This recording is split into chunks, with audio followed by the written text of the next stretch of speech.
অনেকের স্বপ্নভঙ্গ হয়েছে।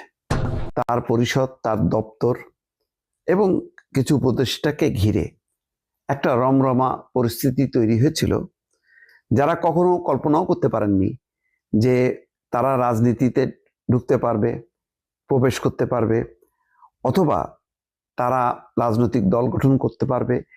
রাজনৈতিক দল গঠন করেই আবার তারা একেবারে উপদেষ্টা, প্রধান উপদেষ্টা, সেনা প্রধান, এগুলি তাদের কাছে কিছুই না, এমন একটা ভঙ্গি যাদের মনে এসেছিল, তাদের কিন্তু স্বপ্ন ভঙ্গ হয়েছে।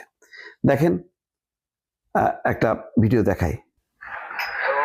আমরা যা মন চাইছে তাই করছি। পোলাপান মন চাইছে সচিবালয় ঢুকে গেছে, পোলাপান মন চাইছে উপদেষ্টা, তিনি একজন মন্ত্রী, ওনার কাছে চলে গেছে। পোলাপান মন চাইছে মানে 5 জন উপদেষ্টা একটা মিটিং ওখানে চিল্লাচিল্লি করছে, সবাইকে গালি খালাজ করছে। মানে এই ফ্রিডম সবাই মিস করবে, অতিরিক্ত ফ্রিডম দিয়ে করছে। এই যে এখন কেউ একটা আন্দোলন নামানো সাহস করবে, স্বাভাবিক লোক এত সহজে সাহস করবে।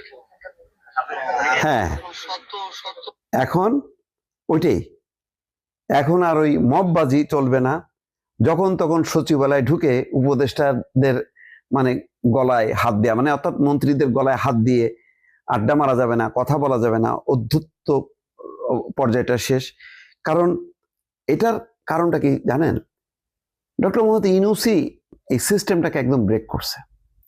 তিনি অভ্যুত্থানের বারবার আমার নিয়োগকর্তা হচ্ছে ছাত্ররা, এই কথা বলে ছাত্রদেরকে যেভাবে রাজনীতিমুখী হইলে মানে ভালো, ক্ষমতামুখী করছে, এটা অকল্পনীয়।